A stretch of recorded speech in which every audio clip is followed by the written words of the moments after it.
Pourquoi l'hommage à Brigitte Bardot a été annulé? Les révélations choquent. Brigitte Bardot, le dernier souffle du mythe, entre adoration et désillusion. La France s'est réveillée orpheline d'une partie de son histoire. Ce jeudi 28 décembre 2025. Le soleil s'est levé une dernière fois sur la Madrague pour Brigitte Bardot. À 91 ans, celle qui fut le visage de la France, le symbole de la libération sexuelle. Et la muse éternelle des plus grands cinéastes, s'est éteinte paisiblement à Saint-Tropez.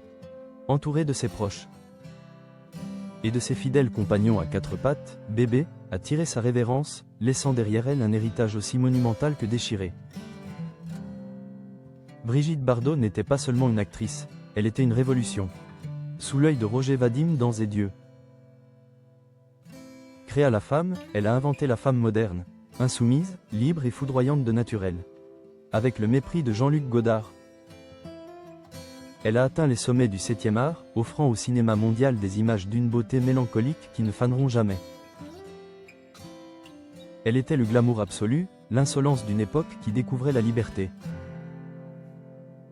Mais au sommet de sa gloire, en 1973, elle commet l'acte le plus radical de sa carrière, elle quitte tout. Le cinéma, les paillettes, les studios. Elle décide de mettre sa notoriété au service de ceux qui n'ont pas de voix.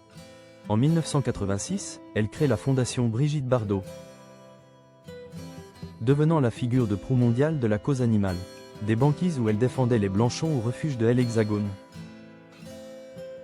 Elle a mené ce combat avec une rage et une dévotion qui forcent le respect, refusant même de soigner ses propres maux pour ne jamais cesser de se battre. Pourtant, la femme la plus photographiée au monde a vu son aura se ternir au fil des décennies. Derrière les murs de sa retraite tropézienne, la militante s'est transformée en une figure politique aux prises de position polémiques. Ses déclarations virulentes sur l'immigration, l'islam et les minorités ont brisé l'unanimité autour d'elle.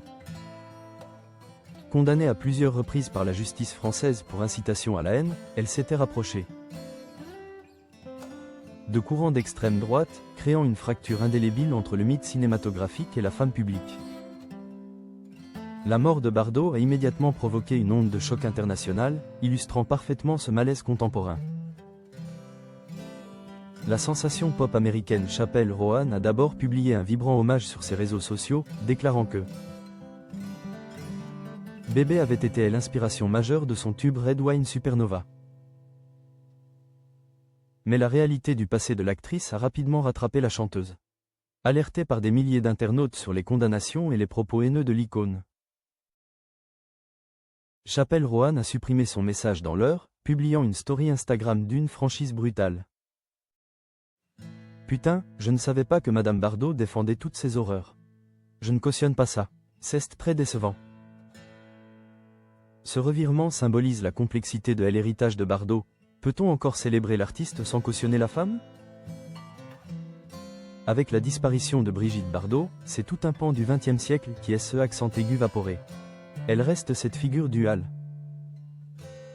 Une sainte pour les défenseurs des animaux, une paria pour les défenseurs des droits humains, et une légende éternelle pour les amoureux du cinéma. Ces obsèques, qui se préparent dans la plus stricte intimité selon ses volontés, marqueront la fin d'un règne sans partage sur l'imaginaire français. Que l'on retienne le noir de ses yeux dans le mépris ou la colère de ses communiqués, personne ne peut nier que Bardot a vécu comme elle l'entendait. Sans compromis, sans excuses et avec une liberté qui, jusqu'au bout, aura fait couler beaucoup d'encre.